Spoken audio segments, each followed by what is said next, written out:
sa mga dakong problema sa kabataan karon mao ang pagsulod og relasyon sa sayo nga pangidaron. Og pipila ni ini may resulta sa sayo nga puyo-puyo og pagkabuntis. Apan taliwa ni ini, ani ay magtiayon nga maghatag og tambag kabahin sa sakto nga pagsulod sa relasyon. Karong buntaga, atong mahinabi og maila-ila sila Charis ug Jezreel Archival dinhilang sa GMA Regional TV Live. Ning adlaw sa kasing-kasing mga kapuso, mga itagtambag bahin sa dating o sa relationship. Makauban nato youth leaders ni sila sa ilang simbahan. Jezreel Basi Archival o iyang kapika si Charis Talio Archival. Maayong buntag, Sir Jezreel o Ma'am Charis. Welcome sa GMA Regional TV Live. How are you two this morning? First of all, we thank you for having us here. We are delighted and grateful because bago lang minalian gikan sa pagka-positive sa COVID. And ikaw, kamusta mo ka? Na-renew ang hope and we're actually excited to be able to converse with you, and so we are grateful that you have ipaunlakan mi ninyo sa kaninga invitation. Samo sa gi-admire o gi-look up sa mga kabatanunan sa inyong community tungod sa inyong love story o sa example nga inyong gipakita kanila. First up, sir o ma'am, we would like to know what was your childhood experience kabahin ini mga uyab-uyab? There were really guys in school especially na mo express sila directly and indirectly nga naslingan na nga feelings nga na, but they were always held back. I don't know why, but mga akong always ma-discover is that mo step back sila because they know that there's someone. Doon ay changing ko nung mani-exist sa akong life. Actually, when I was growing up na as a teenager, I became also serious na with guarding my heart, promising myself na the next time I get into a relationship that it's gonna be right, it's gonna be serious, and it's gonna be the man whom I will marry in the future. So, kana, medyo di taas atong standard. And hindi ko alam siya lang pala. Joke!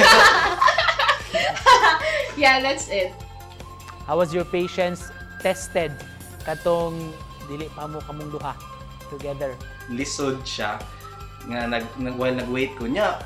Samtang pagyud nga din naninood ko na nisaad ko niya nga muhuwat.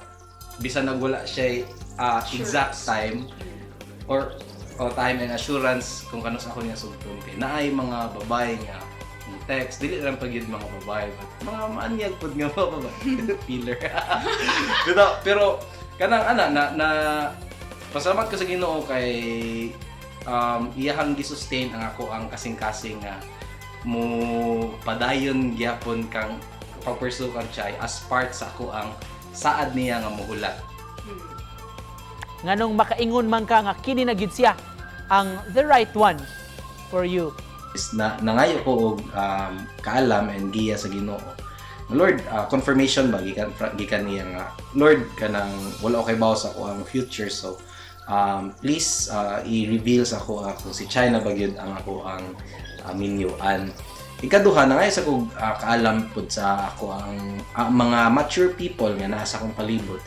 Ikatulo kay nakita sa gyud nako nga ang qualities ni Chay, ang qualities ni Chay kay sumala sa kung unsay giingon sa pulong sa Ginoo sa Bible. Yes, top on the list ang pareha ba mi gituuhan, pero after ana kailangan po na to i-consider ang uban nga mga butang like swak ba mi same bag personality, di ba sige na mig-away ang among mga likes, dislikes, direction, mga paninindigan sa buhay. So katong na-change na akong heart and gi-transform siya ni Lord, mas na-discover na ko yung mga nindot kayo nga qualities na maka-in-love good, no?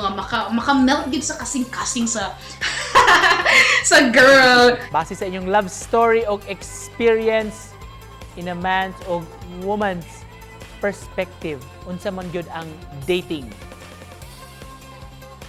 Nindot kayo na siya nga pangutana because usahay mong god ma-misunderstand sa mga batan-on or even mga dagko na unsa ning word nga dating na we would say that dating is a process.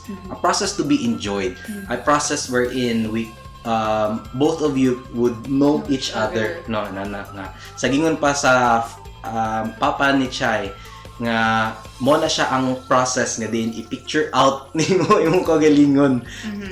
Kung swak ba or okay ba na okay ba mo duha kung magkuyog na mo sa usa ka panimalay.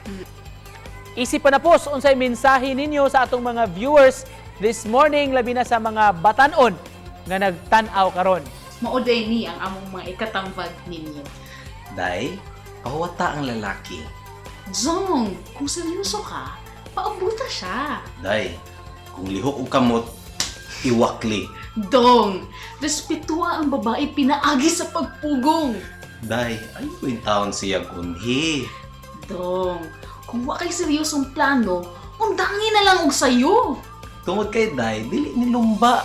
Busa ayaw pagdali. Dong, hinoklori og ila-ilaha kung kamo na bagyod para sa usag-usa. Day, imong kasing-kasing, warjahe. Zong, imong kasing-kasing ang pingi. Alright, daghan kay salamat sa inyong advice ug ang inyong mga pagtulunan nga gihatag karong buntagaw inspirasyon sab sa atong mga batanon karon mga kapuso. Magtiayong Archibald Jezreel ug Charis, salamat ug happy Valentine's kaninyo.